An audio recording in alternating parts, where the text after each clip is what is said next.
At 1-800-Flowers.com, we know that connections are at the heart of being human. Whether celebrating life's joys or comforting during tough times, 1-800-Flowers helps you express what words can't. For nearly 50 years, millions have trusted 1-800-Flowers to deliver thoughtful gifts that help create lasting bonds. Because it's more than just a gift. It's your way of showing you care. Visit 1-800-Flowers.com/podcast and connect today. That's 1-800-Flowers.com/podcast.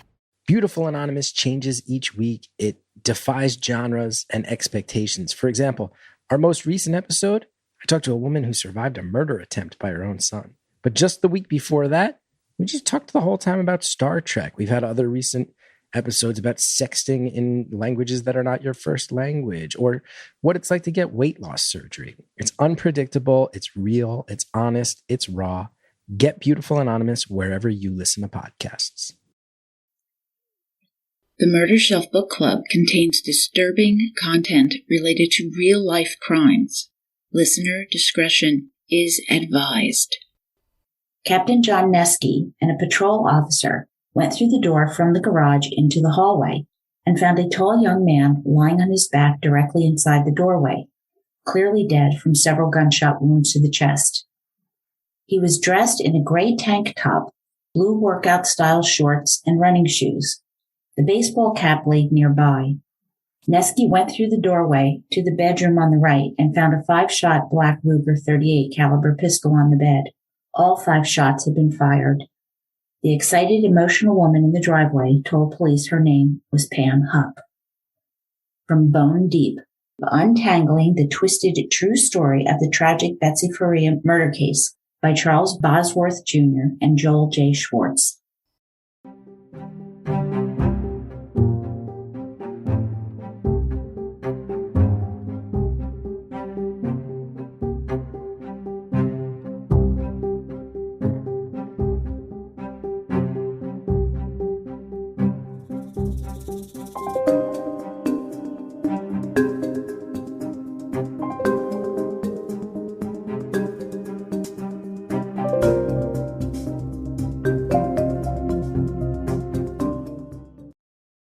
Welcome back, Murder Bookies, to episode 43, Karma is a Bitch. Second cast on Bone Deep, Untangling the Twisted True Story of the Tragic Betsy Faria Murder Case by Charles Bosworth Jr. and Joel Schwartz. I'm your host, Jill, and I have a true crime book club in the greater Philadelphia area. And I love discussing true crime, where I apply my 30 years experience as a psychology educator who studied and taught about serial murder. Each month, I will discuss a book I've pulled off my murder shelf in the first 2 episodes, as I present the story from the author's point of view. In the 3rd episode of the series, Second Cast, I will cast the story in a new light, examining the path not taken, adding the latest just to shake things up, which is happening right now, and this is part 4, and it is Second Cast. Make sure you read the book. You know I have to leave some great stuff out, even in this extra long series. My CrimeCon Las Vegas interview with Russ Faria, Carol McAfee, and cousin Mary Anderson will follow this episode 43, with a lot of unknown backstory filling the gaps, which you've never heard before. The Faria crew are incredibly honest, exactly as I like them.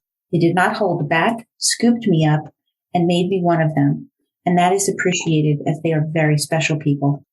So subscribe and don't miss my next. Now, again, make sure you've listened to the prior episodes, because it's going to make a lot more sense if you have. That's 40, 41, and 42. So here we go. Convicted in the first trial, Russ waived his rights to a jury trial by his peers in the second trial, going for a bench trial with the judge deciding alone. One tidbit that came out of the second trial, that hotly debated pattern in the blood, turned out to be from the killer wearing Betsy's socks on his or her hands while handling the knife or other evidence staging the murder scene.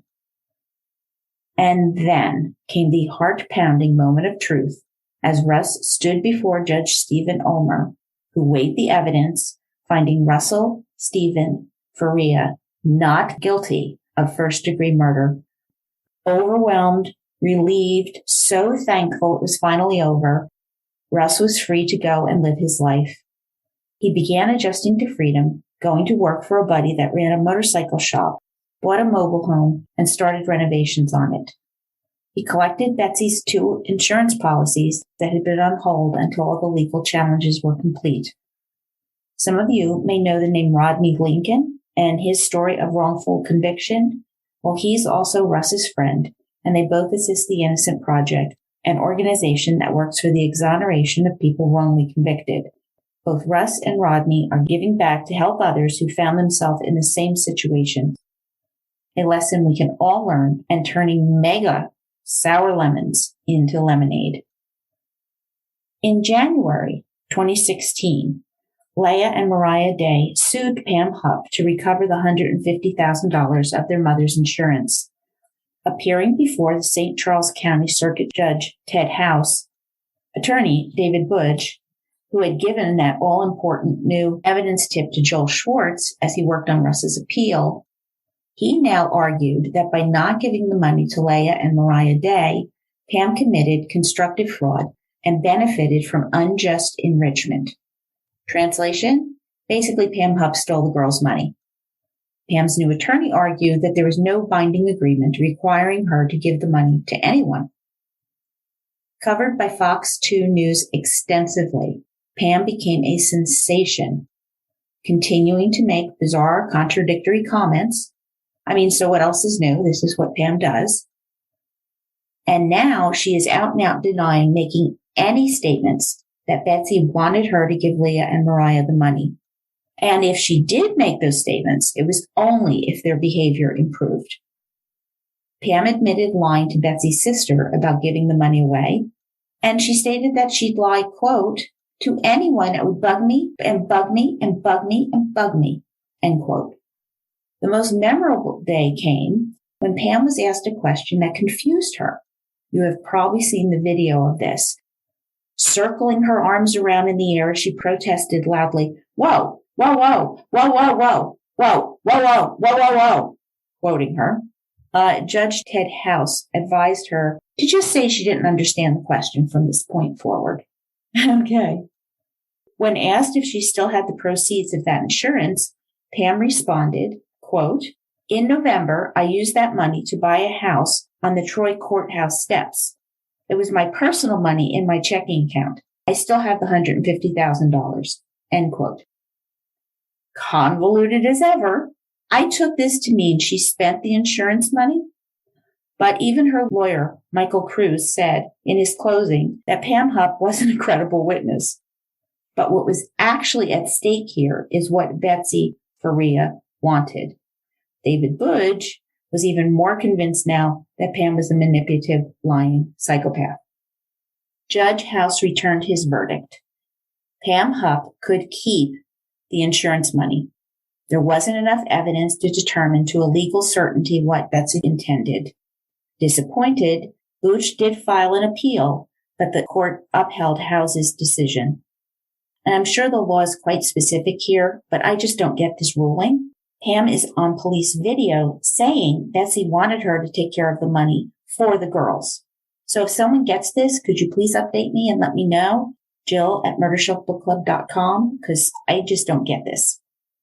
Skipping as she left the court, Pam saw a Dateline crew filming her.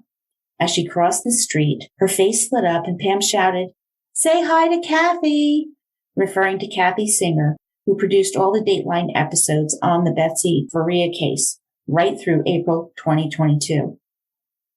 After the Budge appeal, Russ and Joel decided to attack the legitimacy of the change of beneficiary, which was actually processed after Betsy's death. They contended that the State Farm investigation into Betsy's death was inadequate, but this paled in comparison to the 82-page suit Schwartz and Bevis Schock filed at the U.S. District Court, St. Louis, in July 2016 against Lincoln County Prosecuting Attorney Leah Askey, Sheriff Detectives Ryan McCarrick, Mike Merkel, and Patrick Harney, although McCarrick was now working for the Florissant PD. They were charged with 1, fabricating evidence, 2, ignoring exonerating evidence, 3, failure to investigate the obvious suspect as part of a conspiracy to wrongly convict Russell Faria, depriving him of his civil rights and liberty without due process, a violation of the 4th and 14th Amendments. In 532 paragraphs, this suit documented all the facts in the murder, the alibi, investigation, forensics, and described each as an act of misconduct by ASCII and law enforcement, plus listed all the evidence that should have made Pam Hupp into a viable suspect, but did not. The coaching by detectives, the likely fake polygraph, the bungling of the investigation was laid out.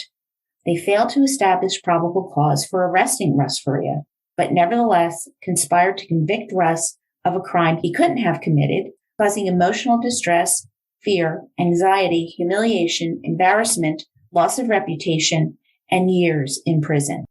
Then everything changed. Tuesday, August 16th, 2016, 12:06 p.m., O'Fallon, Missouri. A 911 call came in.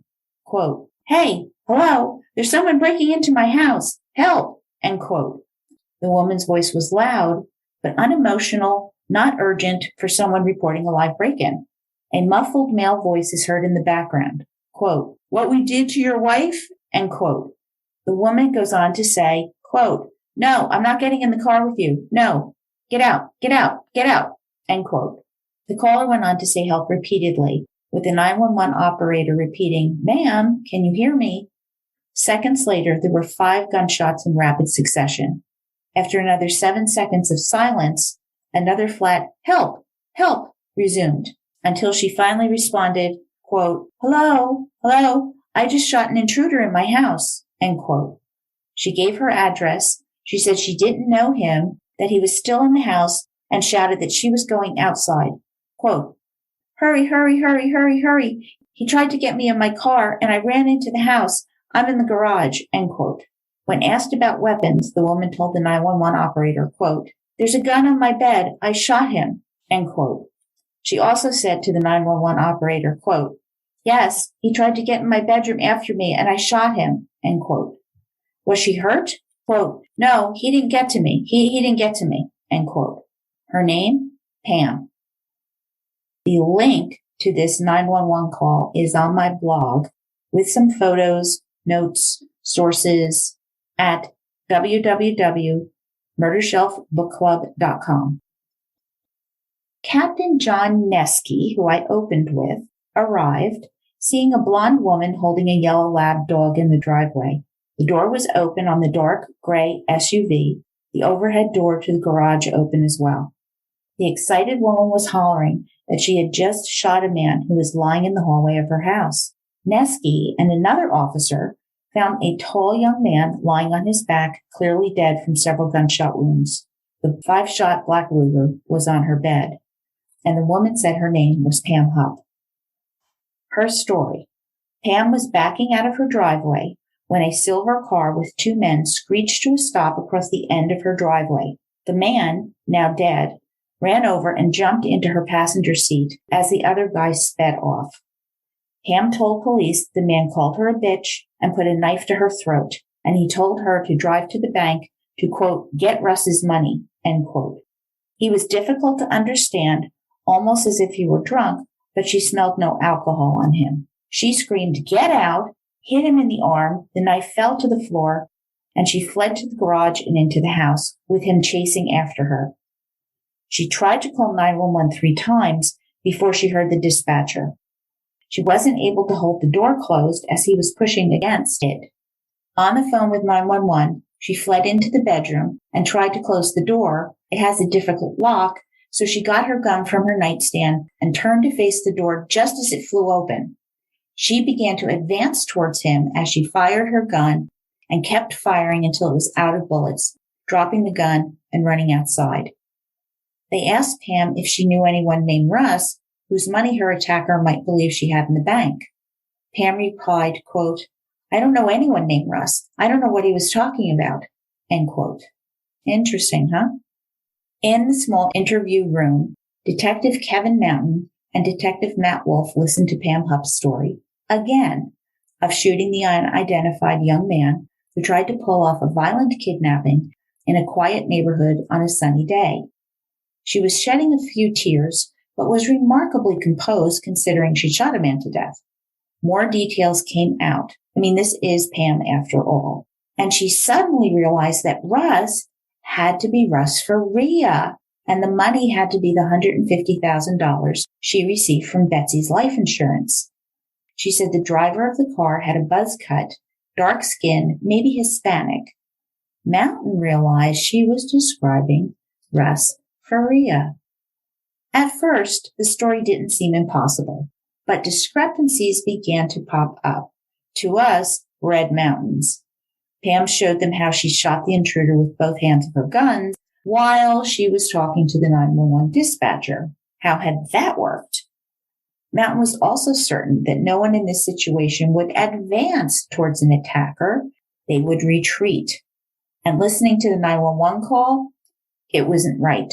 The more investigators listened, the more staged it sounded. More evidence. Inside the dead kidnapper's pocket was a note in a Ziploc bag, and in a scrawled, shaky handwriting it read, "Get Hupp in car in garage. Take to bank. Get Russ's money. Should be $150,000. Take Hupp back to house. Get rid of her. Make look like Russ's wife. Make sure knife is sticking out of neck." It was one of the most chilling things Detective Mountain had ever read. But whoa. On the dead man was another baggie containing 9 crisp $100 bills. Was the dead guy really a paid assassin? Police also found cash in Pam's dresser, $300 bills and 4 50s. One of Pam's $100 bills had the last serial number 712B.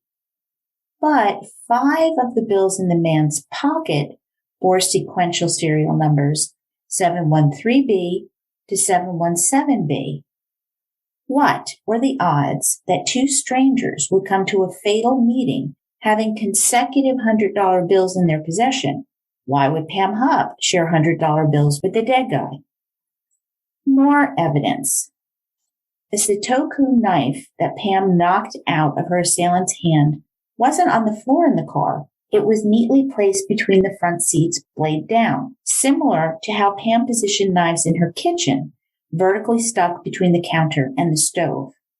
This had not been knocked from someone's hand. No way. And none of her neighbors saw or heard anything. Now, Pam gave DNA. She turned over her cell phone, and she agreed to submit fingerprints, although she was now eager to leave and did so with hubby Mark in tow, and never actually did give her fingerprints. Vintage Pam. Fingerprints ultimately aided the police in identifying the dead man as 33-year-old Louis Gumperberger. He had a record for a few minor old infractions with police. His father was deceased. His brother was in prison. By the time they managed to hunt down his mother, Margaret Birch, she'd filed a missing persons report. Shocked to tears, Margaret Birch refused to accept that her son Louis would force his way into anyone's home. Importantly, in 2005, Louis had suffered a traumatic brain injury, which left him operating with a diminished mental level, that of about a 12-year-old, making it difficult for him to talk or run. Louis couldn't drive or use a computer. His mom was legal guardian to Louis as well as that of his 11-year-old son. When asked about the note in his pocket directing the kidnapping home invasion, Margaret told the detective, quote, "Louis didn't write that note because Louis can't write, like cursive, because it start at the top and slowly go down and get smaller," end quote. There is no way that Pam Hupp's story was true. Police confirmed Louis Gumperberger's mental and physical limitations with his doctor. Several friends and neighbors described Louis as a kind young man who never showed violent tendencies. Not only could he not physically commit the crime, it wouldn't even occur to him. So how had Louis Gumperberger wound up dead in Pam Hupp's house? Using Pam's cell phone, police tracked her movements with stunning results, placing her in Louis Gumperberger's apartment lot from 11:25 to 11:29 a.m., so 4 minutes, just 40 minutes before the shooting. Pam's cell phone then moved to the entrance of her subdivision at 11:41 a.m. and then to Pam's house from 11:54 a.m. until she called 911 at 12:06 p.m. So it was clear that Pam had driven over to Louis's place, picked him up, brought him back, and shot him to death. But why? Then it all became crazy, crystal clear. The St. Charles police received a tip. 6 days before the shooting, a woman, Carol McAfee, reported she was on a porch in a mobile home park. Ironically, the same mobile home park Mike Corbin lived in, Russ's gaming buddy, when a blonde woman driving a gray SUV drove by, waved, turned around, and pulled into the other end of her driveway. Carol approached, wondering if she could help, and the blonde woman asked, quote, "Do you babysit?" End quote. Suspicions aroused, eyebrows hitched upward. Carol, a substitute teacher, thought that was a ridiculous question. Quote, "No, I don't babysit." End quote. The woman said, "I'm Kathy, and I'm from Chicago." End quote. More red flags. The SUV had a Missouri license plate, and there was no indication it was a rental. The woman then asked, quote, "Do you know what a soundbite is?" End quote. Carol's like, "Yeah, I'm not stupid." So the woman claimed to be a producer from Dateline and offered Carol $1,000 to help reenact 911 calls for the show. It would be in cash and under the table, so there'd be no paper trail for Uncle Sam, she said, smiling. Because, legitimate business, doing legitimate sound bites, drive around neighborhoods looking for people to pay under the table. Sure, that happens. Never. Alarm bells were ringing in Carol's normally suspicious mind. Always trust your guts, murder bookies. But Carol was curious. Eyeballing the woman in jeans and the hospital scrub blouse, Carol said she might be able to help. The woman told her, quote, "Oh, if you do, you cannot bring keys, your wallet, your cell phone, or any cigarettes. The producers hate clutter." End quote. Another big red flag. Carol put her dog in the house and while inside, slid a pocket knife up her sleeve and a steak knife in her hoodie pocket, punching 911 into her cell phone without placing the call. She got into the woman's SUV and asked where they were going to record the sound bites. Well, they were going to go to a rented home behind some shops near Lake St. Louis, and Carol could not recall a place that matched that description. Air quotes, Kathy drove carefully, observing the 15-mile-per-hour speed limit, which is about 24 kilometers per hour, which is usually ignored by everybody, and then turned the wrong direction to leave the park. And Carol was done at this point. Pointing out she was barefoot, she needed to go back and retrieve her shoes. Once there, Carol declined to help further. She had to go.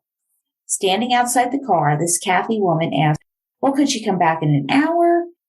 And then she saw it. Security cameras mounted on the corners of Carol's home. Getting back into her car, she stammered, quote, "Oh, you have security cameras," end quote, as Carol ended the charade. Quote, "Yeah, and I have a knife in my pocket, and I'm calling 911, end quote. The woman drove away, you think? Concerned, though, that there's a wackadoo on the loose, Carol posted a warning on the neighborhood online bulletin about a blonde woman in a gray SUV driving around picking up people. Then Carol called the police. All right, her 911 call from the NBC site is on my blog. I just love Carol, by the way. Brassy, intelligent, and street smart. With this information, Detective Kevin Mountain and Scott Pierce called Carol McAfee and arranged for her to be interviewed. Carol was asked to write down what happened with the mysterious Kathy on August 6, 2016. Then, Carol positively identified the third photo in a 6-photo lineup as the woman who said she was Kathy from Dateline. Pam Hupp. It was now obvious that Pam had auditioned Carol as the kidnapper victim in her plot to frame Russ in another killing. Only Carol's suspicions and caution saved her life. Stymied, Pam was then forced to go find a different victim, Louis Gumperberger. The acquittal of Russ Faria had refocused attention on Pam Hupp as a murder suspect in the Betsy Faria case, and the allegation is, to deflect attention from herself, Pam decided to frame Russ for hiring a hitman to kill Pam and recover Betsy's insurance money and make Pam's death resemble Betsy's, which would be dumb as hell. Because why would Russ want to do that? So he'd get caught and go back to prison? That makes no sense. But Pam needed some way to tie Russ Faria to this murder. Further investigation would reveal that Pam had trolled the area for a week, hunting for a victim in her scheme, trying to recruit 2 other men unsuccessfully. Oh, and the security camera at Carol's? Yeah, they got her SUV license plate, going right back to Pam and Mark Hupp. Carol McAfee now became a key witness in Pam Hupp murder investigation. Although she resisted, police insisted that she have security detail 24/7 for the next few days. A search of security cameras along the route between Louis Gumperberger's apartment and Pam's house produced a fuzzy, grainy image of Pam's car with a passenger who resembled Louis in the front seat. Louis also had instructions to leave the money in a wood pile at what turned out to be Russ's parents' home. Another neighborhood surveillance camera caught Pam's car driving up and past this Faria home on August 10th, 2016, 19 minutes before she spoke with Carol McAfee. Carol later told Fox News 2, quote, "Talk about leaving you numb from the neck down. It's hard. You know, you make jokes about it and whatnot, but you sit and you think, she was really going to kill me," end quote. Yeah, Carol, she was. We had this conversation. She was targeting you to die. Yeah. Detective Russ McDermott searched online sites for the source of the Santoku knife made by Royal Norfolk Cutlery, which Pam claimed Louis had used. That exact model was sold in Dollar Tree stores, with 3 of these being sold in the last month. Pam's cell phone documented her at or near that Dollar Tree 7 times between August 2nd and 26th, including 2 times the morning of the shooting. On her August 8th stop, the manager produced a cash receipt for $8.64 that included one of the Santoku knives. Was this Pam's purchase? When detectives checked the crime scene photos from Pam's house, 5 of the items on that receipt were identified in Pam's cupboard. Ziploc plastic bags found in Louis's pocket with the directions in cash. Even the note paper the plot directions were written on as well. Handwriting experts examined the note and concluded it had been written by Pam Hupp. Fun fact. Handwriting analysis is scored on a 1 to 5 scale, 1 indicating you wrote it, a 5 indicating you didn't. I'm guessing Pam had a 1 or a 2. Russ Faria didn't know what to think when he heard that Pam had shot a man to, quote, get Russ's money, end quote. The story made no sense. He didn't know Louis Gumperberger, had never met him. Joel Schwartz was flabbergasted when Russ called and filled him in, but Joel wasn't surprised that Pam had allegedly killed again. Joel had warned U.S. Attorney Callahan of that possibility if she wasn't stopped. But the cold-blooded calculation that went into it, trying to frame Russ, likely again, was beyond measure. Believe it or not, the ever-optimistic, wrongfully convicted Russ went to the O'Fallon Police Department to be interviewed, cooperating fully. Okay, wow. Even after the horrific experience he'd had almost 5 years ago, Russ believed that the police would see he had no connection to which might have been Pam's 3rd murder. He also went with an attorney, which is your right, John Rogers, one of Schwartz's partners, Joel being out of town. The alibi this time. Russ was in the shower when his dad called to tell him about the shooting, and his mother and sister could verify he was home when Pam's SUV delivered the kidnapper to her driveway. Russ provided handwriting samples, DNA, and fingerprints. The police quickly concluded that there was absolutely no link between Russ Faria and Louis Gumperberger or his death. Man, I'll tell you, I do not think I'd be as gracious as Russ. He is one stand-up guy. I clearly need to work on myself, and he is my inspiration. On the Gumperberger shooting, St. Charles County prosecuting attorney Tim Lomar recognized Pam as the woman involved in the crazy Faria controversy in next-door Lincoln County. After listening to the Hupp 911 tape, Lomar knew this was no suburban housewife shooting a man breaking into her home. 4 years after he was elected to the position, Lomar was no rookie. He'd never seen anything like this, however. Well, who had? Really? Detectives concluded that this was a ruthless, premeditated murder. 6 days later, Pam Hupp was charged with first-degree murder and armed criminal actions, the exact same charges that Russ faced. Karma is a bitch, Pam. I'm going to describe this for you. So just before 11 a.m., August 23rd, 2016, driving her SUV, Pam was pulled over by Sergeant Jody Weber and Brian Buchanan. Placed in the unmarked police car, she asked why she'd been arrested and was told for the murder of Louis Gumperberger. She made no reply, but noticed the TV film crew recording the whole incident. Quote, "There's a camera. I don't want to be on camera." End quote. A far cry from her leaving the courthouse, skipping and waving at Dateline, enjoying the attention. Being interrogated, Pam was read her rights, signed the forms, and seemed calm. She was willing to answer some questions, but requested her lawyer.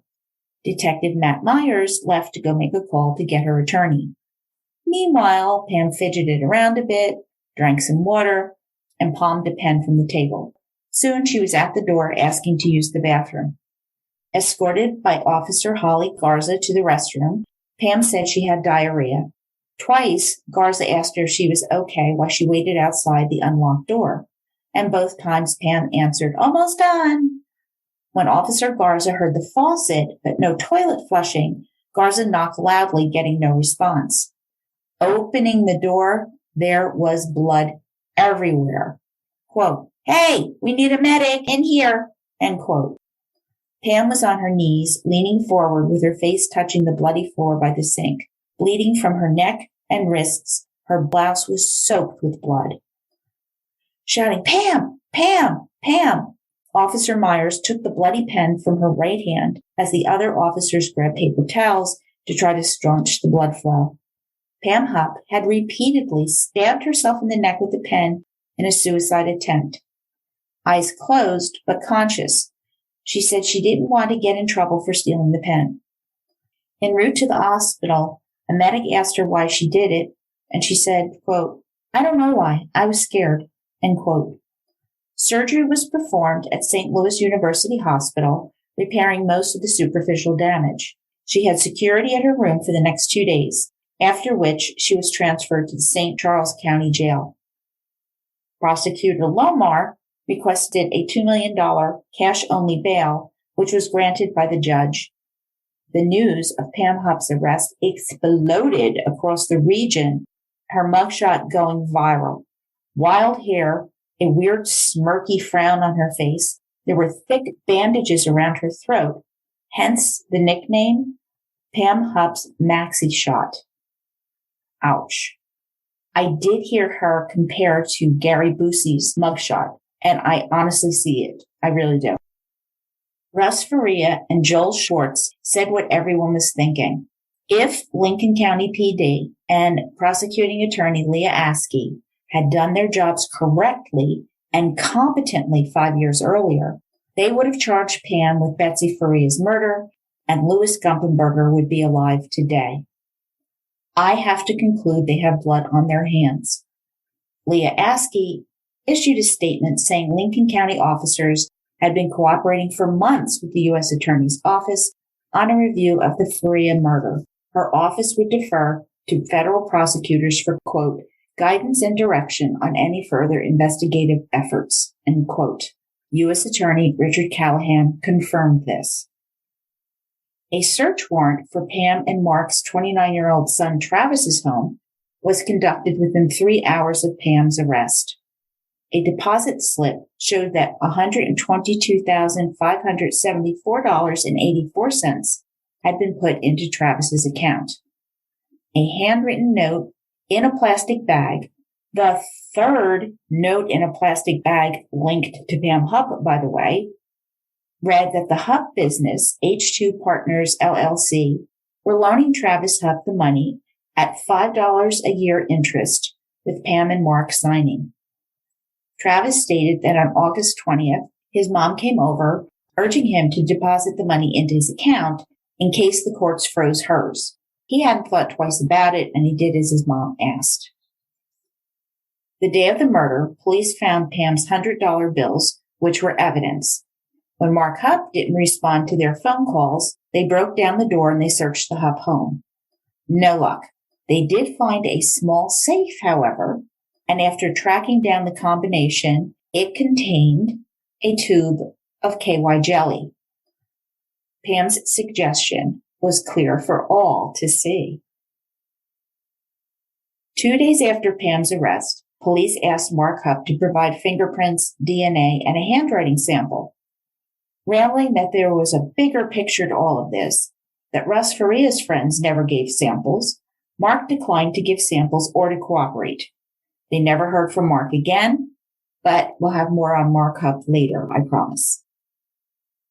Prosecutor Tim Lomar was seeking the death penalty, as this murder was, quote, outrageously or wantonly vile, horrible, or inhuman that involved depravity of the mind, end quote.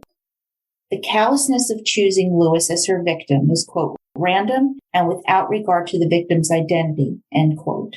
And Pam's crime qualified as, quote, one of the worst, end quote. Pam Hupp denies killing anyone. At the pretrial motion, the Betsy Faria case came back to haunt Leah Askey and Judge Christina Menenmeyer. Who recalls the name Mike Wood? I said he'd be back. Mike Wood was the young assistant prosecutor who worked for Prosecutor Leah Askey back in 2013 and watched Askey's closing argument at Russ's first trial, who was so appalled at her breaching ethical guidelines, Wood left Askey's office. Now, Wood declared his candidacy for prosecuting attorney as a Republican. During this campaign, Wood made much of Askey's poor judgment and unethical conduct during the Faria trial. Askey, a Democrat who had dropped her ex-husband's name and was now remarried Leah Cheney, now switched to the Republican Party before the primary, forcing an epic primary battle with Wood. This is a woman of firm convictions and principles, not even a little bit. So hold that thought. In 2012, Judge Christine Kunze-Menenmeyer pulled off an unexpected election victory and was re-elected to the court. The celebration was short-lived, however, when she began having some serious issues. So under Missouri law, the timetable a public defender can appear in court or file on behalf of a defendant charged with a violation is a thing. Menenmeyer would argue correctly that no public defender can represent a client before they are appointed by the court. All right, that's fair enough. But in 2014, complaints came in about Judge Menenmeyer. Complaint was filed by the director of Missouri State Public Defender System, alleging Menenmeyer deliberately delayed assigning public defenders to cases until after the deadline for requesting a new judge for a case had passed. Oh man, that's sad. A decision came in January 2017. Judge Menenmeyer was given an unpaid 6-month suspension imposed with no opposition from her. The Missouri Supreme Court decision cited among her errors, she had intentionally delayed the case of 8 people for 60 to 70 days, resulting in repeated filing motions to remove Menenmeyer from their cases. The delays resulted in those defendants staying in jail longer while awaiting disposition of their cases. The Missouri Supreme Court Judge Paul C. Wilson wrote that Mennemeyer, quote, purposely subverted the rights of some of the defendants in her feud with the public defender and was therefore in violation of judicial ethics, end quote. I'm not surprised. When evaluating Mennemeyer's tenure as a judge, it seems she was reversed by appeal courts a lot, as in the Faria case. Another local attorney's perspective on Judge Christine Mennemeyer, lawyer Lynette Petruska said, quote, I have to assume the judge was operating on good faith belief that she was doing the right thing, but the Court of Appeals told her she was wrong 3 times in a row. That is unusual, end quote. Election 2018 was a reckoning for both Askey Cheney and Judge Mennemeyer. Republican voters had to decide between Leah Askey Cheney or Mike Wood. Leah Cheney defended herself, saying it was unfair to judge her record over 8 years on the one Faria case. Wood won with 75% of the vote. Cheney returned to private practice. Lord, shine the light of knowledge on Leah Cheney as she helps her clients. Oh. Okay. During the campaign, Judge Christine Mennemeyer was quoted saying, I treat all litigants the same, regardless of whether they have a lawyer or not. Everybody gets their day in court. Post-suspension, Mennemeyer placed third in the 3-way race with 21% of the vote, losing to victor Patrick Flynn. Told you, karma is a bitch. So Pam Hupp was in jail for about 3 years before her trial was finally to begin in June 2019.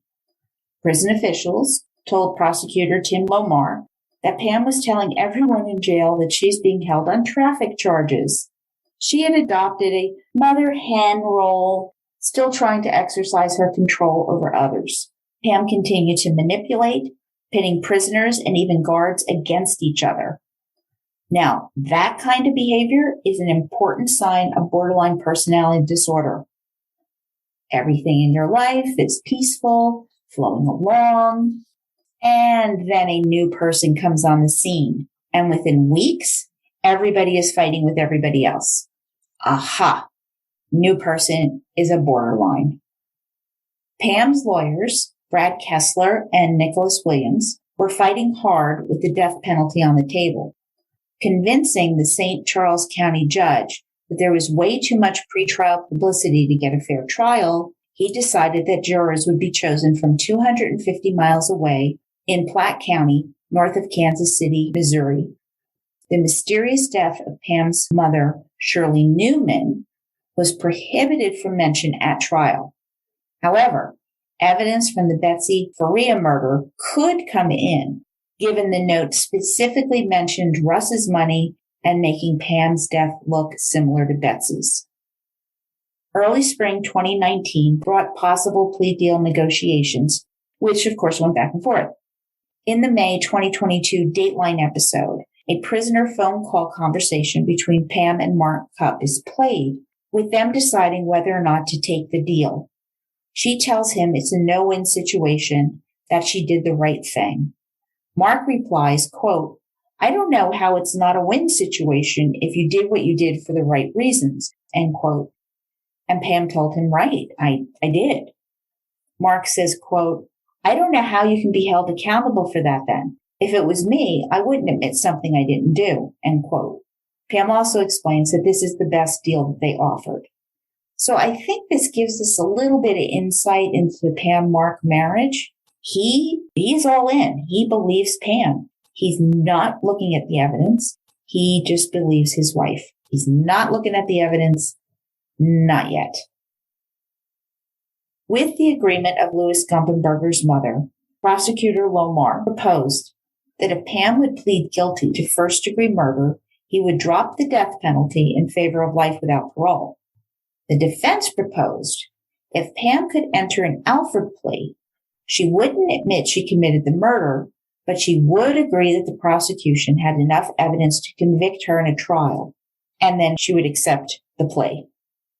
On June 19th, 2019, without a single Hupp in sight, Russ Faria, his family friends, Joel Schwartz, Nate Swanson, Margaret Birch, watched.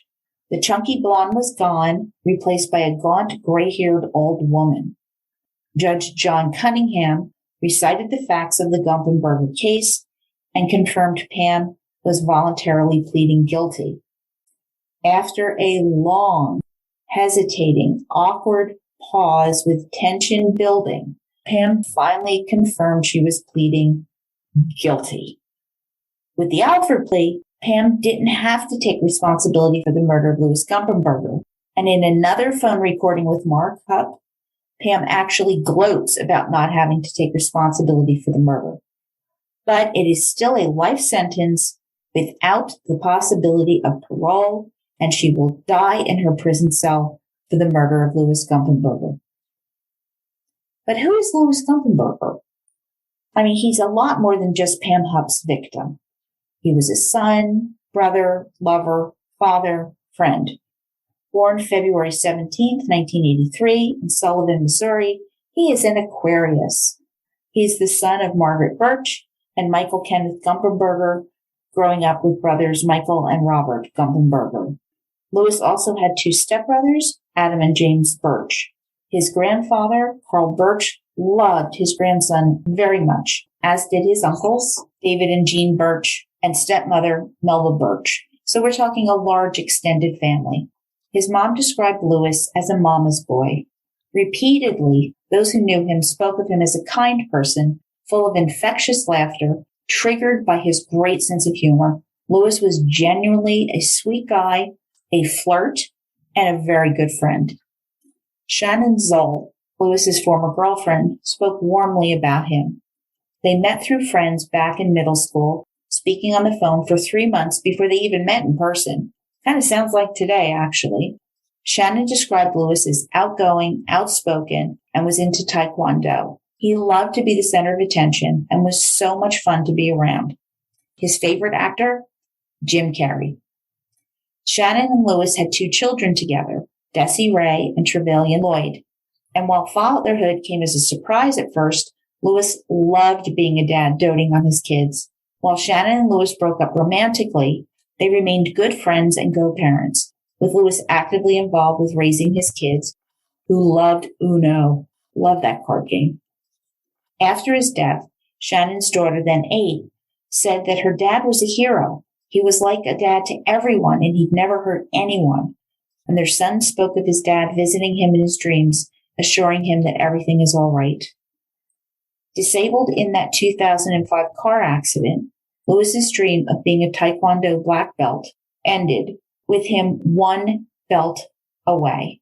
He went on to struggle with developmental delays, requiring hard work to progress and improve. Living with his mom, on his mom's birthday, he got her birds, which she loved, as her birthday present. Margaret would say her son enjoyed taking long walks and was a hip hugger, but was far too trusting of others. She had recently told him that she understood he wanted friends, but he had to be more careful, and it turned out to be fateful advice.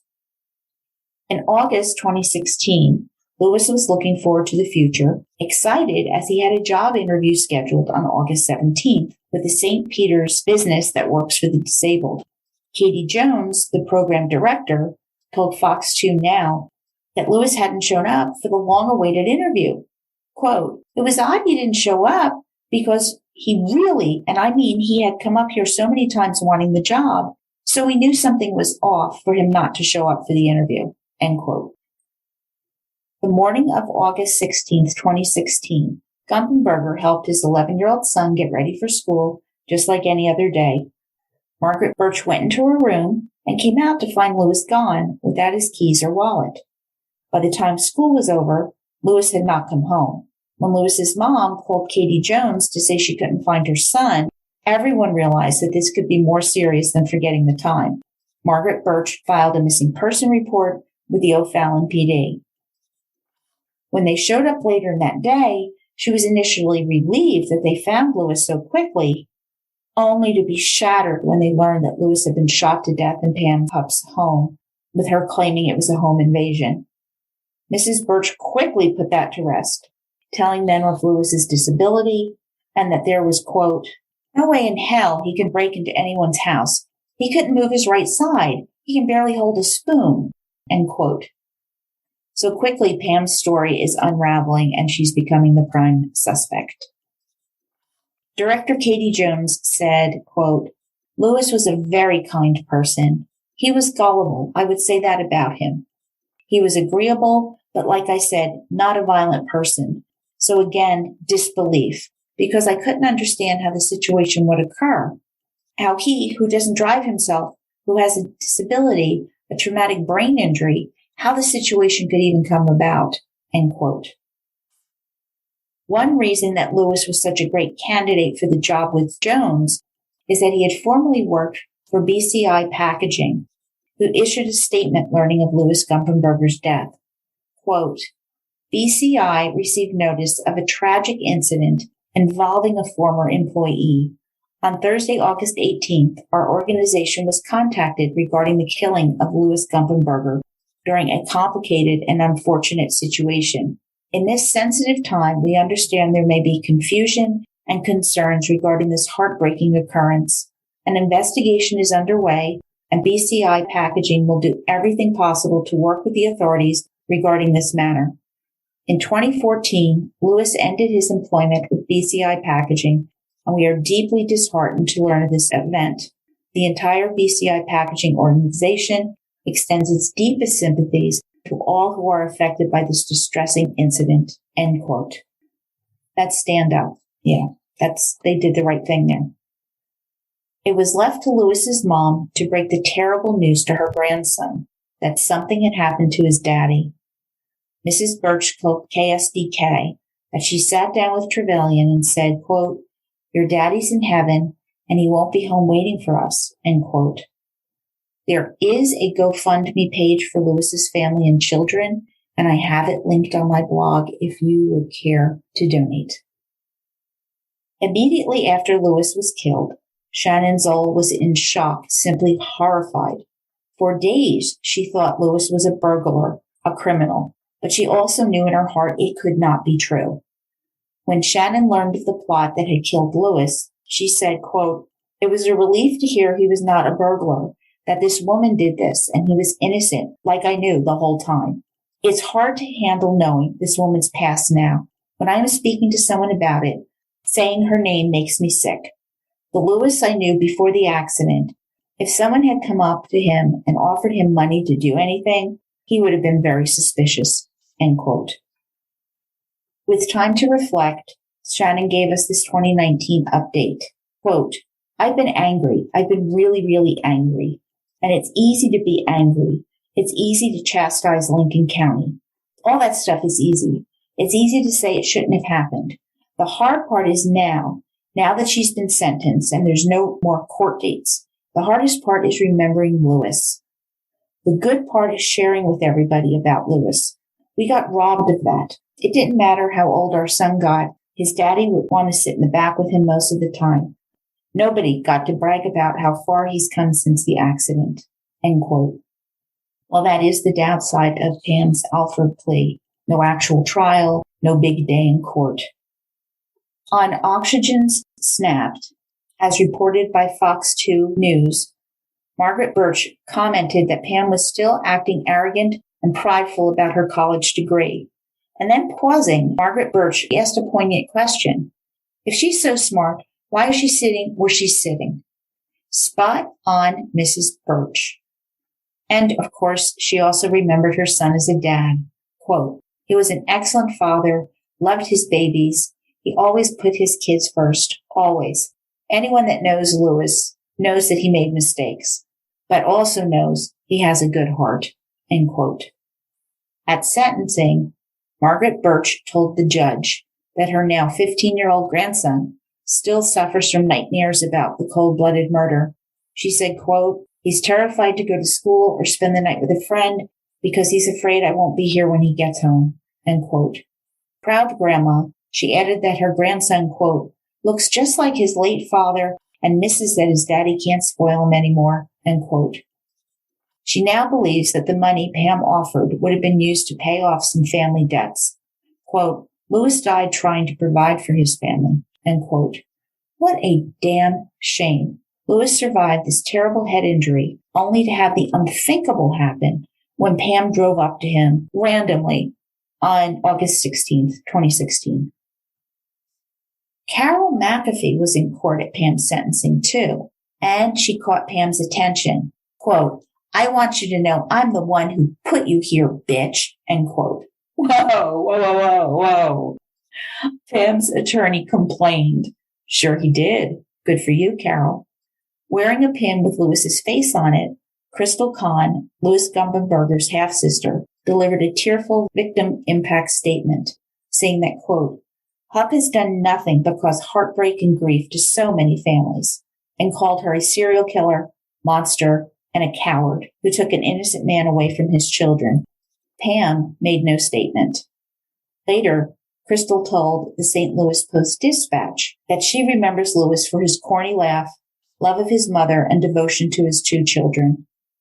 St. Charles County Circuit Court Judge John Cunningham said to Hupp, quote, he was an innocent person whose life did not deserve to be extinguished by you, end quote, sentencing Pamela Marie Hupp to life without parole with concurrent 30 years for armed criminal actions.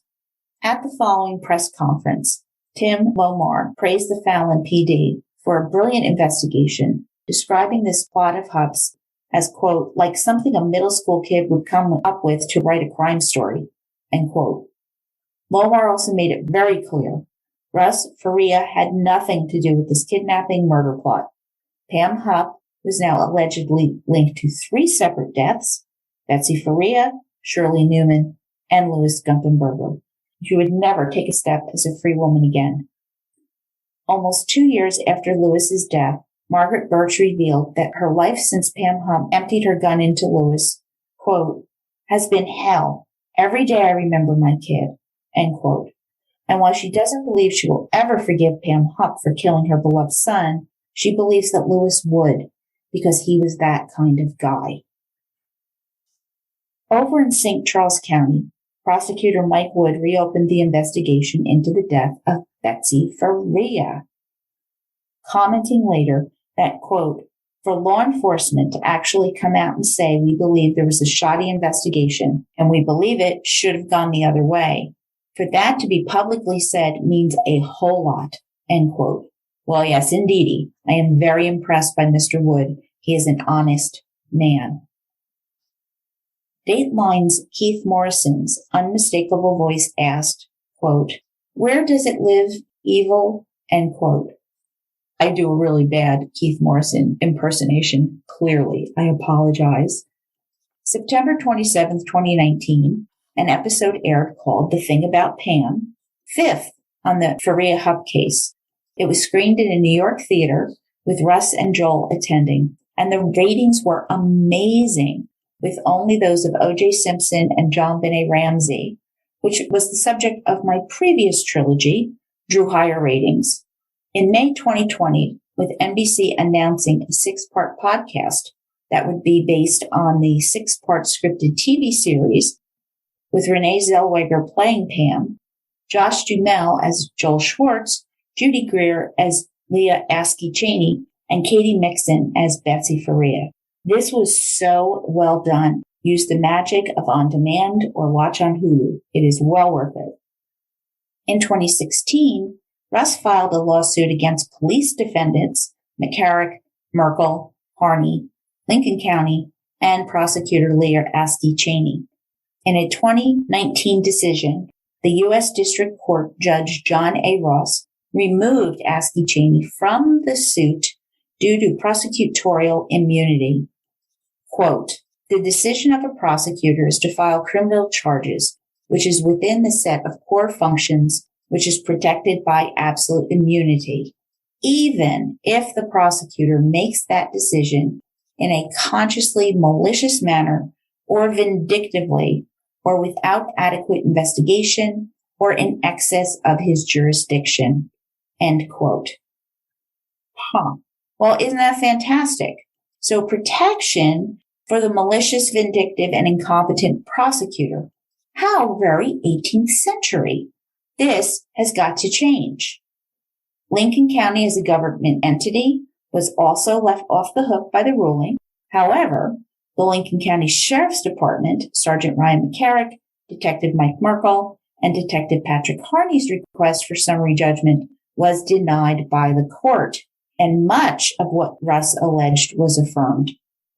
After another legal hassle between Lincoln County and their insurance companies, a settlement was reached, and Russ received a $2 million award stemming from the suit against these police defendants. Prosecutor Wood said he is obligated to get justice for Betsy, but is also standing up to ensure that no one is above the law, not even prosecutors or police. Preaching to the choir, Mr. Wood. His investigation of the shenanigans by investigators and prosecutors is ongoing. Stay tuned. In July 2020, a St. Charles Circuit Court ordered Pam to pay Margaret Birch $3 million in a wrongful death suit over the murder of her son, Louis. An empty victory, as Louis cannot share this with his family. And the unmitigated gall.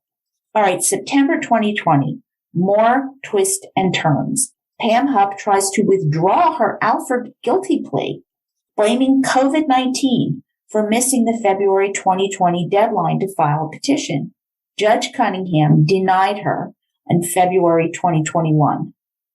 Update number 1. By then, Pam is a single woman, as Mark Hupp filed for divorce on October 12, 2020, it being granted 5 weeks later. Reports are that Pam was furious because she and Mark had decided before she went to jail that there would be no divorce.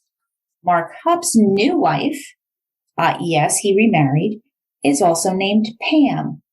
So Pam Hupp, you can't control everyone and everything. And amazingly, after enjoying years of a solid friendship hanging out, Carol McAfee and Russ Faria fell in love, with Carol moving in with him and vowing to make Russ smile every day.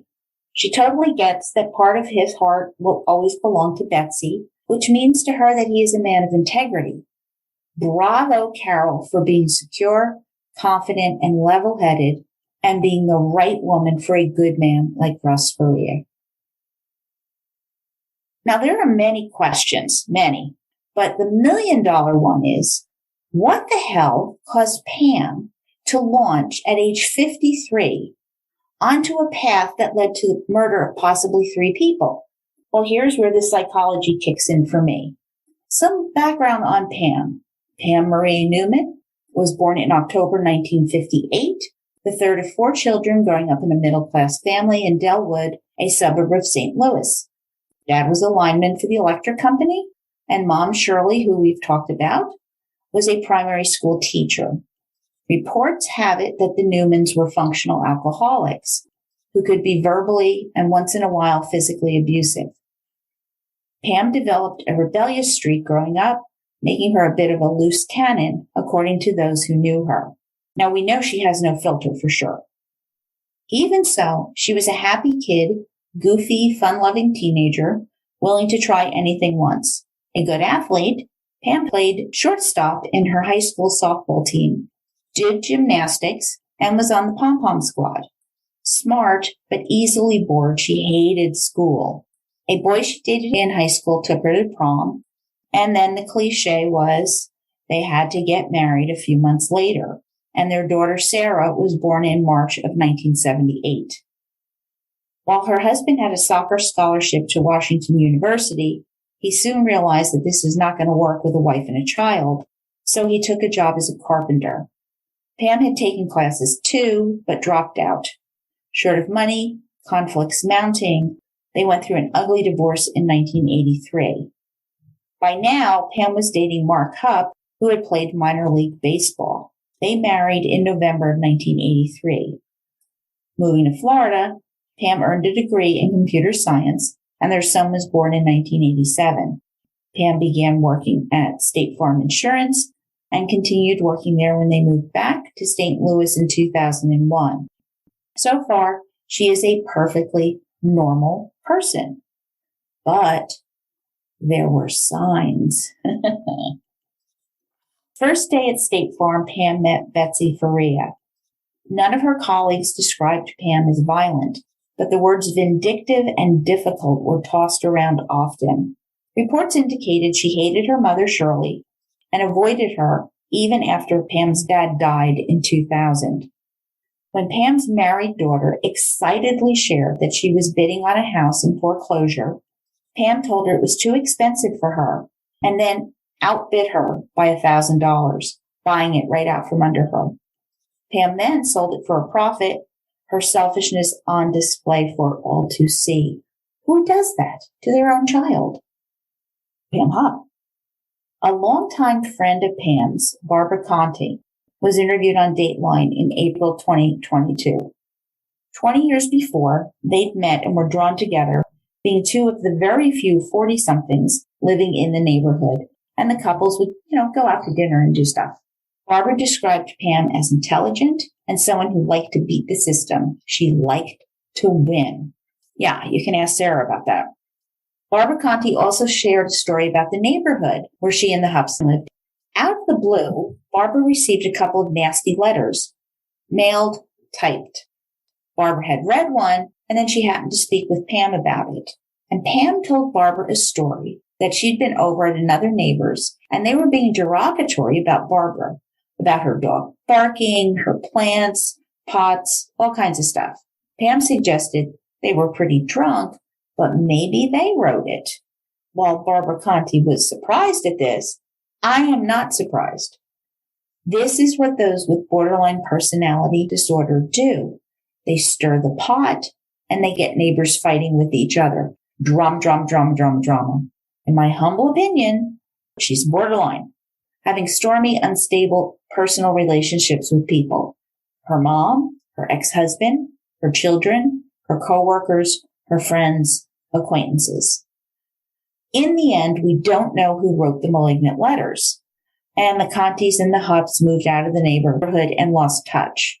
When Barbara heard about Pam's arrest for murder, at first she was fearful for Pam. But as the facts came out, Barbara had to pause and reflect, quote, who was that? Something just wasn't right, end quote. Joel Schwartz's private investigator unearthed reports that Pam possibly was fired from 2 insurance jobs over allegations of forging documents. Conflict with other employees abound. Note more examples of stormy relationships everywhere, resulting in the cars in Pam's employee lot being keyed in retaliation. While everyone was really vague about what went on here, more than one pointed to Pam's apparent willingness to engage in criminal conduct when it suited her. Pam denies this. Now, 2019 may have been a turning point for Pam. Working at United Healthcare, carrying a stack of files, Pam tripped, falling headfirst into a filing cabinet. She suffered head and back injuries that required surgery and substantial physical therapy. Okay, this did happen. This was real. We know this. It's verified.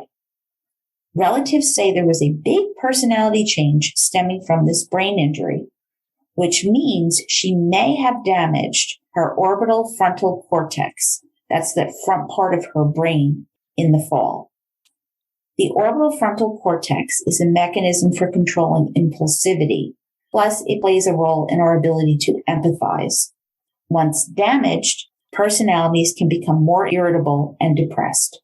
A full 30% of traumatic brain injury patients report struggles with anger and aggressive behavior, as reported in a neuropsychological study by Dr. Vani Rao et al.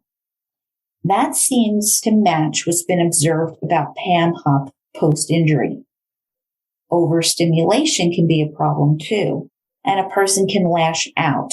Now I'm visualizing Pam doing her arm waving circles and the whoas that she did when she became overwhelmed on the witness stand, not understanding what she was being asked. That may have been organic rather than some deliberate tactic she adopted, or maybe a convenient combination of both. Finally, brain injury patients seem to develop a more self-centered personality due to this kind of damage. This is totally Pam Hupp. All right, for example, in the brain, the right supramarginal gyrus helps people overcome egocentric bias. That is the selfishness when making decisions. So recall Pam throwing her daughter under the bus when she was trying to buy the house. Now, I haven't seen Pam's medical records, but looking at her behavior, I do think this makes sense. Many of her most outrageous acts occurred after the 2009 fall. Now, please do not think that I am giving Pam a pass or excusing her behavior. I am analyzing her behavior from my vantage point. She is an reprehensible monster to me, but I am interested in her behavior. What I do know as a fact, according to Hupp relatives, Pam suffered from depression, confusion, pain, fear, and significant memory deficits, becoming delusional after that fall. She began telling paranoid stories about a man sneaking into her room at night as he planned to kill her son. She kept her drinking straws, and now I'm picturing Renee Zellweger sucking down one of those Wawa mega cups. But she kept these straws next to her for self-defense because Pam planned to jab them into his eyes if he were attacking her. Acting very erratic, family members wrote a letter to her rehab complaining that the care Pam was receiving wasn't working. Her balance issues resulted in several more falls, and they suggested that Pam was over-medicated on prescriptions for Valium, antidepressants, pain relievers, including oxycodone and hydrocodone, sedatives, and Ambien for insomnia. Her inappropriate actions and lack of a filter was also noted. Pam believed that family members were trying to kill her too.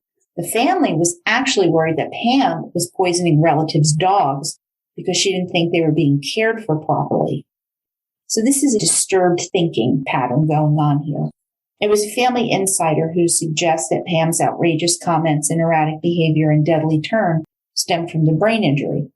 I am seeing some indicators of this, but this is an equally valid observation. Pam Hupp's version of crazy is insensitivity, selfishness, lack of a filter, being morally bankrupt, and were all part of her personality prior to the 2009 fall. So this has always been part of Pam Hupp. So why I believe the damage from the fall may have exacerbated many of these issues for her, she chose to also use it as an excuse. She was disabled and a victim. Don't challenge me. No one could hold her accountable for anything she said or did. Why do I think this? Joel Schwartz points out that there's a video of a very robust Pam running away from media cameras without her disability and evidence. But at another point, she walked into the courthouse perfectly well, but before the jury, she was limping, obviously orchestrating the jury to be sympathetic to her. It has been reported that her parents, Victor and Shirley Newman, were functional alcoholics. Years ago, I read Janet G. Voititz's book, Adult Children of Alcoholics, and I can see Pam as having many of the 13 characteristics she outlines. I won't do all 13, I promise. Even with the best intentions, alcoholic parents aren't always capable of fulfilling the needs of their children. If true, as a child, Pam was likely familiar with insecurity and the feeling of never knowing what to expect from one day to the next, an emotional roller coaster. Parents would be loving one day and cold and rejecting the next. I think this contributed to Pam becoming so controlling as an adult. Pam grew up needing attention, positive or negative, it didn't matter. She would get attention, hence many of her quirky antics, inappropriate comments, the selfishness. It became all about Pam because she would have it no other way. Fearing abandonment, children of alcoholics do not take lovers or spouses, they take hostages. All right, this goes to that controlling nature. Well, let's face it, Pam ruled the roost, and Mark Hupp went along and acquiesced and let her lead. And her children's needs certainly came second. Pam clearly saw herself in the role of the victim. After Betsy's murder, She describes herself as being so put upon, doing all of this for Mariah and Leah while handling her own family. And we know this is totally disingenuous. She wasn't doing anything for Mariah or Leah, but wanted to get the $150,000 in her hot little hands and put them in her own bank account. But she presents herself as suffering disabled Pam, doing it all for these others. Just gag me. Defensive to criticism. No one really likes criticism, but adults, we learn and we honestly evaluate whether it's warranted or not, or we should. That's what we're supposed to do, but not Pam. Pam is vindictive. Do not get on her bad side. It's an understatement. Clearly. Recall the whole Team McCarr thing? It couldn't be proved she did it, but it would align with her psychological makeup. Financial problems. While Pam claimed to have great finances, 401ks and everything, she also couldn't afford health insurance. So this is an example of some of those conflicting statements that she made back and forth to police. She lost several insurance jobs, and that's going to blip her insecurity hot button. That is not okay with Pam Hupp's internal dialogue. I generally think the Hupps did all right financially over their 37-year marriage, but the impulsivity, dishonesty, abrasive nature of Pam created some serious potholes. Hence the I'll become the beneficiary and kill Betsy plot. At least that's what it looks like. And this one is just so obvious to us. Lying when it's just as easy to tell the truth. Pam's lies are legendary. I think Pam is highly intelligent, devious, but impressed with her own brilliance. She's impulsive, reckless even, and would lock herself into a course of action without giving serious consideration to alternative behaviors or possible consequences, relying on her manipulative skills to make it all work. By the time she killed Louis Gumperberger, she thought she was a supervillain who may have gotten away with 2 murders already. She thought her success at murder was all her genius, her schmoozing personality, her ability to manipulate the evidence and the detectives on the case. Never factoring in, never considering that a competent, open-minded police investigation would have jailed her for Betsy's murder in a flash and not Russ. Unfortunately, the Lincoln County Sheriff's Office reinforced her belief that she was untouchable, that she was unstoppable. When threatened by Russ's acquittal, when she became the focus of Betsy's murder investigation, she had to turn this around. So she creates this convoluted plot to shift the blame back to Russ again and murders Louis. Now, she is shocked when this is exposed so quickly because her crime is sloppy and exposes her glorified sense of her own brilliance, which turns out to be a handicap for her, thank God. So the distorted self-image, totally Pam Hupp. And that thinking impacts mood, values, opinions, relationships. The impulsive behavior can have dangerous outcomes. Inappropriate anger. I think at times she was angry, though I doubt she experienced shame or guilt. She does need the drama to avoid periods of boredom or emptiness. She loves pulling the marionette strings behind the scenes, controlling others to do her will. And she likely did write those anonymous letters to her friend, Barbara Conti. Now, stress-plagued paranoid thoughts, suicidal thoughts, which we know is real with her given her suicide by pen attempt. So in my opinion, I find most of this description does apply to Pam's behavior. It is an interesting theory, and there is some evidence of the fall altering her personality for the absolute worst. She's a killer. We know she's a killer. So let me know what you think of my analysis here. I'm on Facebook, Instagram, and Twitter, Murder Shelf Book Club, and Shelf_Club. Let's talk about this. Update number 2. An amazing development came on July 12, 2021. The Lincoln County Circuit Court, via the Sheriff's Office, filed a new document on the Betsy Faria murder investigation that 1, cleared Russ entirely, and 2, established probable cause to charge Pam Hupp with the first-degree murder of Betsy Faria. Prosecuting attorney Mike Wood announced that he would seek the death penalty, given the 55 vicious wounds.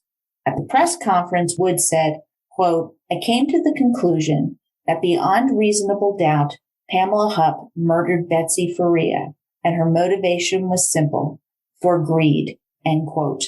On July 27th, 2021, Pam formally pled not guilty. Russ Faria sat in court, focused on justice for Betsy, and grateful for Mike Woods and the new investigation. While personally opposed to the death penalty, Russ supports Woods' decision to seek it here. Joined by Carol McAfee, Mary Anderson's cousin, sister Rachel, brother Josh, Russ held a small urn of Betsy's ashes so everyone would know she was there too. Alongside Russ, Joel Schwartz, and Nate Swanson. Wood also announced another investigation, this time into possible criminal conduct by the police and prosecutors who went after Russ. Told you about this. Wood believes that these allegations were basically, quote, corroborated in the federal suit filed by Joel Schwartz for Russell Faria, which accused the police and prosecution of conspiracy to violate Russ's civil rights, end quote. Woods also stated he uncovered 3 separate independent sources who claimed they were, quote, asked to lie on the witness stand by the prosecutor in that case, end quote. Woods would say that this was the worst case of confirmation bias he had ever seen, driven by an agenda rather than the evidence. Wood believes the former prosecutor and police doubled down on this misguided, corrupt effort to convict Russ after his first conviction was overturned, being concerned solely for their own liability. Now, this also came out and was incredibly disturbing. Due to a sunshine request by Fox 2 Chris Hayes, an order of disposal of property of evidence was uncovered. Wait, what? How strange would it be to destroy the Faria evidence in an unsolved murder? What we know is, after Russ was acquitted in November 2015, the previous sheriff department, run by Sheriff John and Prosecutor Leah Askey, the destruction order was prepared. Also missing from the evidence were 13 police interviews with Pam Hupp, where former Lincoln County officers Patrick Harney and Captain Mike Merkel appeared to be coaching Hupp's responses, resulting in Pam shifting her statements to be in agreement with the Harney-Merkel theory that Russ arriving home caused Pam to leave the night Betsy was killed. Fox 2 confirmed that the signature on the destruction order belongs to Captain Mike Merkel's wife, Betty Muller Merkel. She has issued no comment. The 13 interviews were ultimately recovered. None of those being investigated here are currently employed with the Lincoln County Sheriff's Office.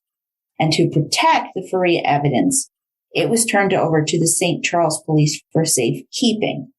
What a sad state of affairs. Holy mackerel. More recently, Wood told the public, quote, "I don't know where this investigation will go, but I will take it wherever it leads. My only goal is to establish confidence and restore faith in the judicial system," end quote. Fun fact, perjury in a murder case is a Class A felony, and there is no statute of limitations. Regarding this investigation, on April 16th, 2022, Russ said, quote, "The detectives, Harney, Merkel, and especially McCarrick, are nothing but a bunch of sadistic, untrained monkeys. They have their heads so far up their respective asses that they will never see the light of day. McCarrick is so low that a curb looks like the Great Wall of China to him. Merkel is a little runt that probably became a cop because he has little man syndrome. Harvey is just a moron and an idiot who probably can't tie his own shoes. The rest of them should go join the Keystone Cops," end quote. Well, don't hold back, Russ. Good for you. I think you should be heard, which is why I am sharing. Update number 3. Mid-July 2021, Lincoln County Undersheriff Randy Lambert interviewed Pam from the Chillicothe Correction Center in northern Missouri. And he said that Pam was, quote, "anxiously waiting on us. You could see her from the window when we first arrived, basically waving at us, end quote. He added this insight, quote, this time we had our notepads and we set a pen down and she actually made the statement, don't leave that pen around. You know how dangerous things can get with me with a pen, end quote, referencing her suicide attempt by pen. Because of the ongoing investigation, Sheriff Lambert could only speak in general terms about it to Fox 2 Chris Hayes again. By the end of interviewing Hupp, Lambert said he was exhausted, adding that Pam did not confess, that she, quote, also gave little statements and hints here and there, enough to point where she is willing to get on the stand and testify. She likes the idea of being called a serial killer. It gives her some kinds of prestige in prison, giving her some status, end quote. He said that Pam is intelligent, witty, and knows how to play the game, how to do an interview. And it was challenging. This was not easy. Pam also wanted Lambert's phone number so they could talk more in the future. Ever inappropriate Pam. Update number 4. Somewhat miffed by Wood's allegations of incompetence and investigation into the corruption in the Faria case, in March 2020, in an interview with KSDK crime reporter Christine Byers, Leah Askey Cheney denied any improper, unethical, or illegal activities while prosecuting Russ Faria through 2 trials, which she still calls valid. She insists she never withheld evidence or told any witnesses to lie. This is just plain character assassination. And Leah said she found no substantiated evidence that Pam Hupp could be the killer. All right, that's called denial, and she is deluded. Or is she just covering her ass? Just before the second trial, remember that Leah told Pam Hupp, quote, there is not a moment I've lost sleep because Russ Faria is in prison. I feel very comfortable with that decision, end quote. Clearly, she has not moved from this position. The wrong one, for the record. Today, Leah Askey Cheney is feeling uncomfortable. It was so unfair that she couldn't respond to these accusations with Russ's case pending or until she was dismissed as a defendant in his lawsuit, which, by the way, happened 3 years ago. With hindsight, Leah Askey Cheney regrets running for prosecutor, and it's the worst thing that ever happened to her was winning the conviction against Russ. Not convicting an innocent man. That's not the worst thing that ever happened. But being prosecutor, oh, how's that moral compass doing, Leah? It's all about her. It is ego-driven, radar-focused on selfishness. If you recall, in the Bike Path Killer book trilogy, a man named Anthony Capozzi was wrongfully convicted and spent 20 years in prison. When this came to light, the judge who sentenced Capozzi made a sincere, profound apology to him and his family. During the trial, 2 witnesses had identified Anthony Capozzi as their rapist. She said she only had that information at the time, and the system had failed him, as DNA evidence conducted 2 decades later proved that it was Altimio Sanchez, the rapist. Now, compare that with Leah Cheney's concerns and complaints. She wrongfully convicted a man, tried him twice, yet the worst thing that ever happened to her was being elected prosecutor. Oh, poor Leah. Russ went to jail for over 3 years, his life imploding as he grieved for his murdered wife. And Leah Cheney's worst day can't even be compared to what she inflicted on Russ Faria. How utterly tone-deaf. Please, it just remains all about her. She's a narcissist, and I find her reprehensible and unrepentant. And she's still not finished complaining. April 2022, she's also not happy with her portrayal in the NBC TV series, The Thing About Pam. Quote, it's not at all me, and it's not what happened, end quote. All right, evidence indicates otherwise, based on the words that have come out of her mouth. May 2022, Leah was interviewed by Dateline with some magnificent eye-rolling by Keith Morrison. Reflecting on this, the overturning of the conviction, losing the election, Pam Hupp taking an Alfred plate after killing Gumperberger, her arrest for the murder of Betsy Faria. What does Leah Cheney think now?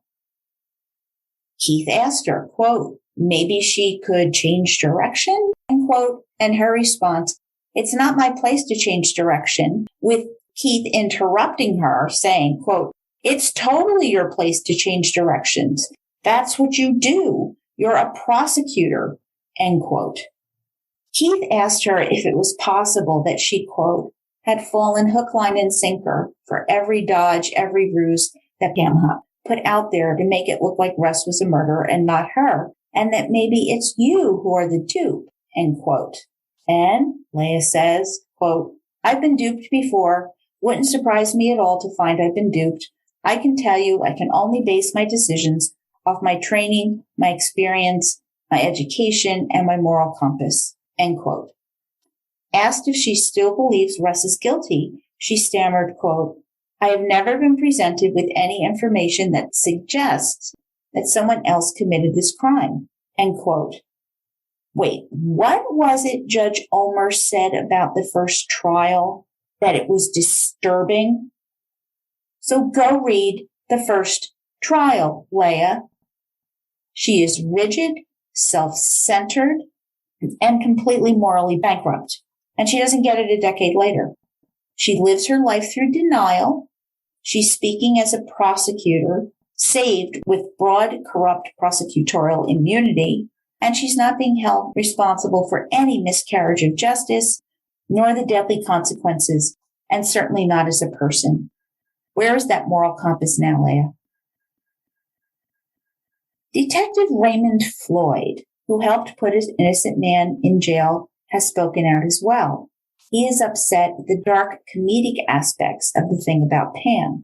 It's despicable because, quote, they almost portray it as a black comedy, and there was nothing funny about that investigation, end quote. So that's his problem with that, is the tone of the TV series. However, Floyd is quoted in an article in The Independent saying, quote, I actually was the initial person that interviewed Russ the very first day. Russ got hosed. He 100% got hosed. He got railroaded and the wrong person is in jail, end quote. Okay, that's a little bit refreshing. Leah Askey can learn from him. The most significant update, and this is truly, truly important. Russ Faria posted this on Facebook on May 14th, 2022. So I was in Babylon this evening for some drinks with friends. This person comes up to talk to me. If you don't recognize him, his name is Raymond Floyd, and he was one of the officers involved in my case. You may recognize him from the many videos as a person who first accused me after telling me I failed the polygraph. He came up to speak to me to express his deepest apologies to me for his part. His apology was very sincere and heartfelt. I am truly touched. This is history. He assured me he has learned so much because of my case and is dedicated to be better and to be exposing corruption. Raymond Floyd, you have my respect. Thank you for having the courage to say, I'm sorry. It means so much, end quote. Chokes me up a little bit, guys. When I spoke to Russ about sharing this for the podcast, he said this, quote, it's a very important part of the story, I think. I've been going around and talking about these cops and calling them by name, and I would not feel right if this news didn't get told as well. It was really something special and historic. I know of no one in my position that has gotten an apology. People need to know that there are really some good guys out there. Feel free to quote me on that, end quote. That is huge. That is huge for both Russ and for Raymond Floyd. And I hope this is another positive outcome from this boondoggle. And the photo of Russ with Raymond Floyd together is on my blog. You need to see that one. You really do. Okay, so where are Leah Day and Mariah Day now? Betsy's daughters admitted that they harbored suspicions about Pam after Betsy's murder. The former prosecutor and investigators assured them that their stepdad Russ was the only possible suspect, and they believed it.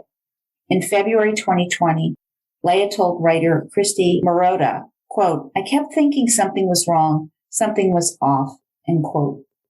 Mariah added that detectives would tell her, quote, "Hupp physically couldn't do this. They always had a snarky response. They kind of made me feel stupid for asking. They just kind of made my feelings feel invalid," end quote. So update number 6. Today, Betsy's daughter and stepfather Russ are estranged. In an interview with Fox 2 Now, Leah said officials broke our family apart. Mariah added, quote, "And not only did we lose our mom, we lost both our parents because of their investigation.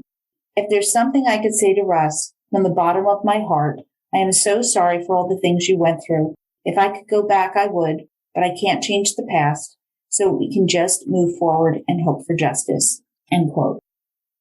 Leah May confirmed that she hopes her mom knows, quote, "We are very strong women and we have our own beautiful families and life could not be better at the moment," end quote. Both say it's imperative that they pray for the truth to come out about Betsy's murder. And now we await an upcoming trial of Pam Hupp, and true justice for Betsy will hopefully prevail, end quote. Mariah reached out to make this last statement, quote, "We need to bring more awareness to wrongful convictions and the effect it has on families and the influence these people in authority have when they abuse their power.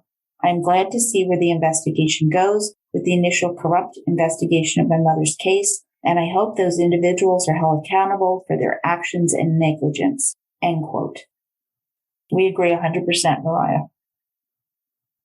At CrimeCon, Russ told me that he still loves the girls and he always will, and he wishes them well. But here is the big but. When a relationship goes toxic, you move ahead and you leave that behind, so they can all go forward and have good lives, but not together. Some have been critical of Russ's position on this. Not me. I respect Russ's choices. I do not judge him. I cannot fathom what he has suffered, the grief, the betrayal, the loss. Life isn't a cushy TV dramatic series. It belongs to the individuals living that life, and we need to respect decisions and understand boundaries. I'm feeling a little protective of Russ myself, so let's leave him alone when it comes to this. He has had enough, so let's have some respect. Update number 7. As reported in the May 2020 Dateline, after Pam was charged with the murder of Betsy, Joel Schwartz received a phone call from Janet Meyer, Betsy's mother.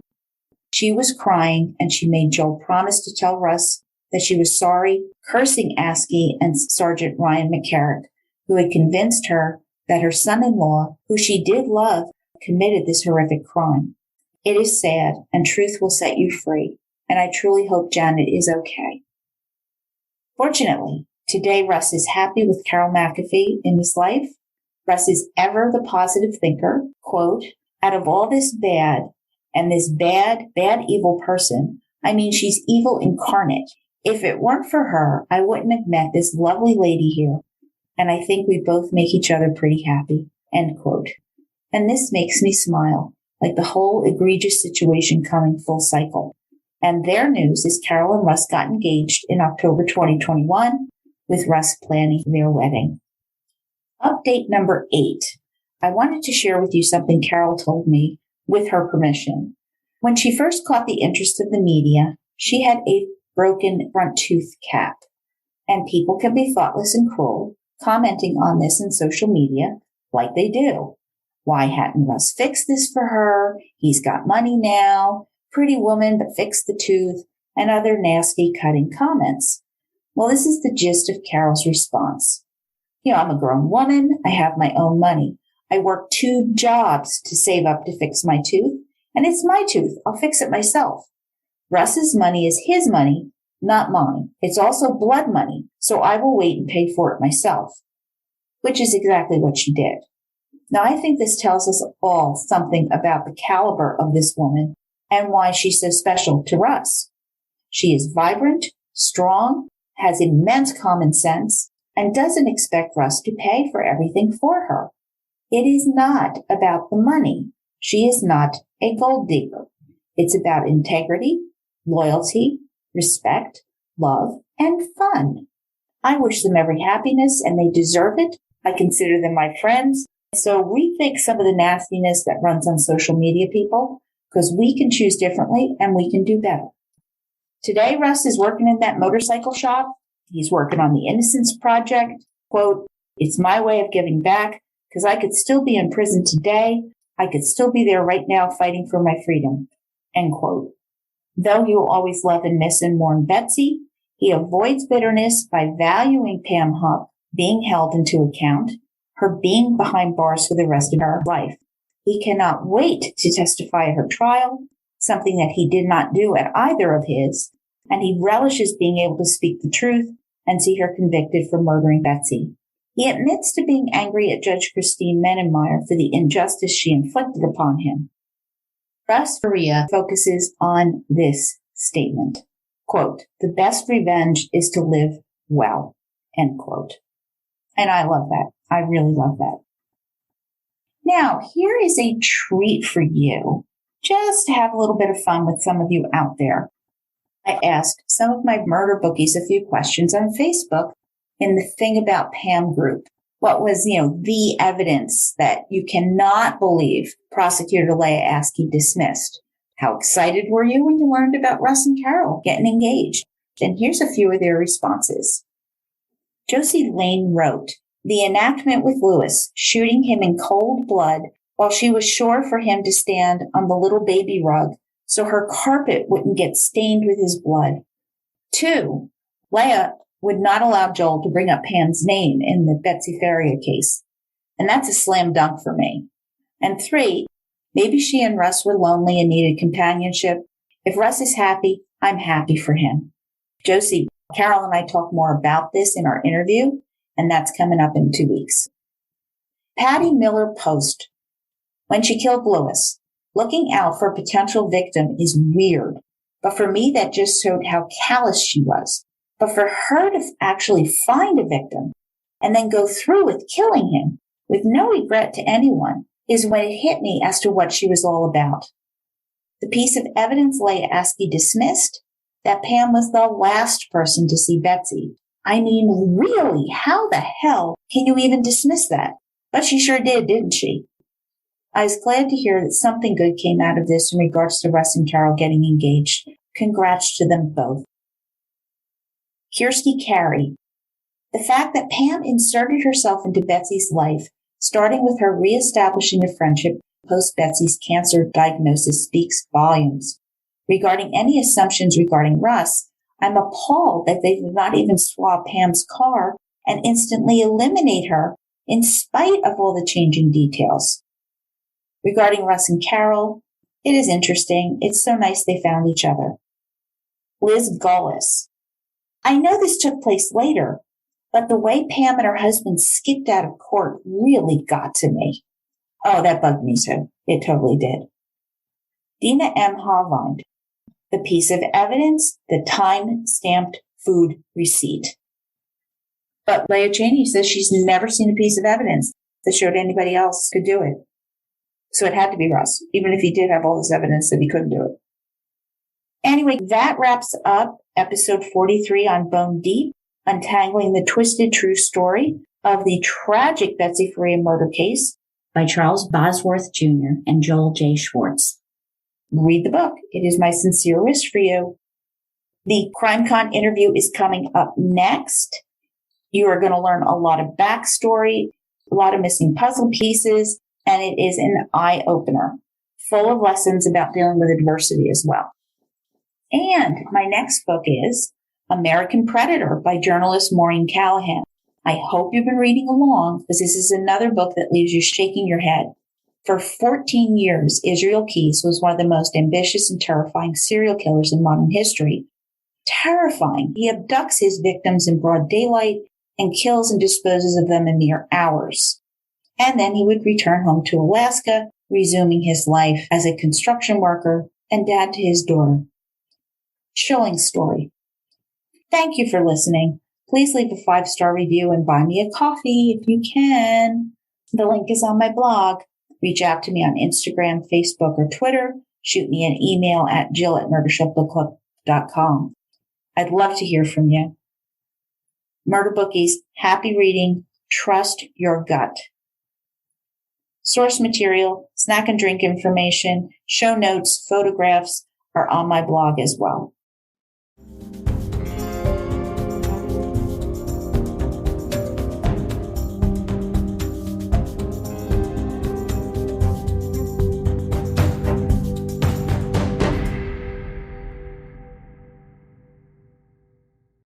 Written and produced by Jill, all rights reserved.